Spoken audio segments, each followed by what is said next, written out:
최상목 대행은 내란 공범을 자인하는 것입니까? 직무정지된 윤석열의 권한을 잠시 대행하고 있는 임명직 공무원에 불과한 최상목 대행이 선출된 대통령보다 더 큰 권한을 행사하고 있습니다. 벌써 거부권만 7번을 행사했고 내란 특검은 2번이나 거부했습니다. 권한 대행으로서 최소한의 소극적 권한 행사를 넘어섰고 국회의 입법권을 심각하게 침해했습니다.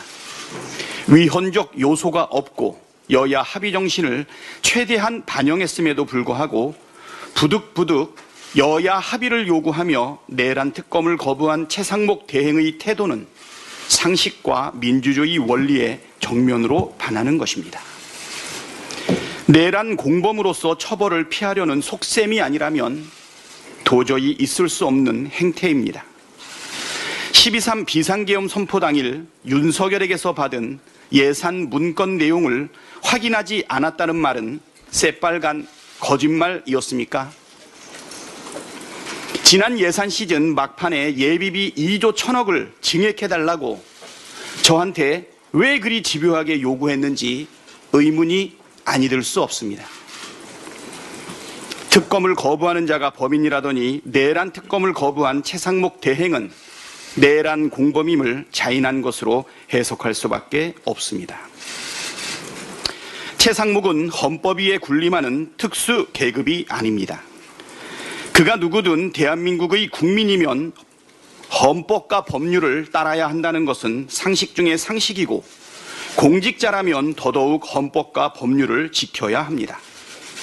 그럼에도 최상목 대행은 헌법과 법률을 지속해서 어기고 있습니다. 헌법상 의무인 국회 추천 몫인 헌법재판관 후보자 임명을 선택적으로 거부했고 법률상 의무인 내란 상설특검 후보 추천 의뢰를 하지 않았습니다. 이 행위만으로도 탄핵 사유입니다. 오늘 헌법 최종 해석 권한이 있는 헌법재판소가 마흔혁 재판관 후보자 임명 거부와 관련한 권한쟁의 심판에 대해 판결을 내립니다. 헌법 취지에 비춰볼 때 마흔혁 재판관 임명 거부는 위헌 결정을 내릴 가능성이 매우 높습니다.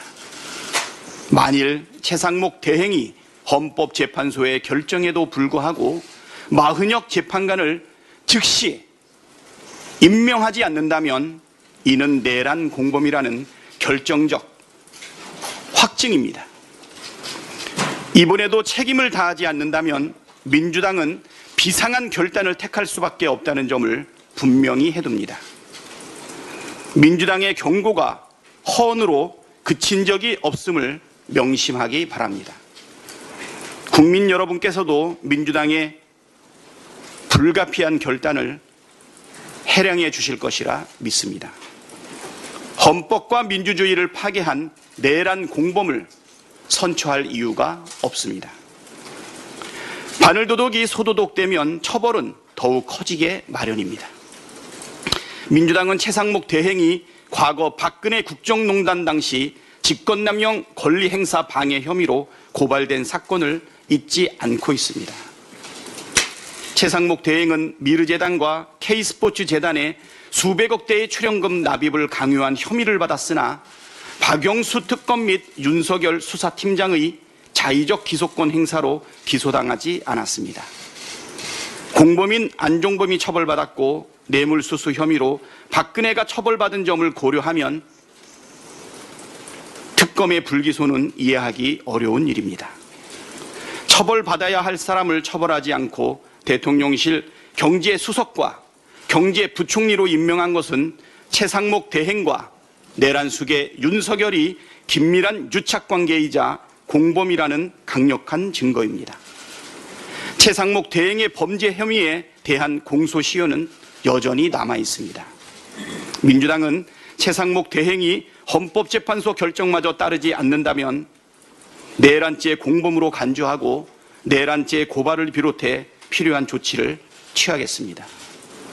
윤석열과의 유착 의혹이 있는 뇌물 혐의에 대한 법적 조치도 검토하겠습니다.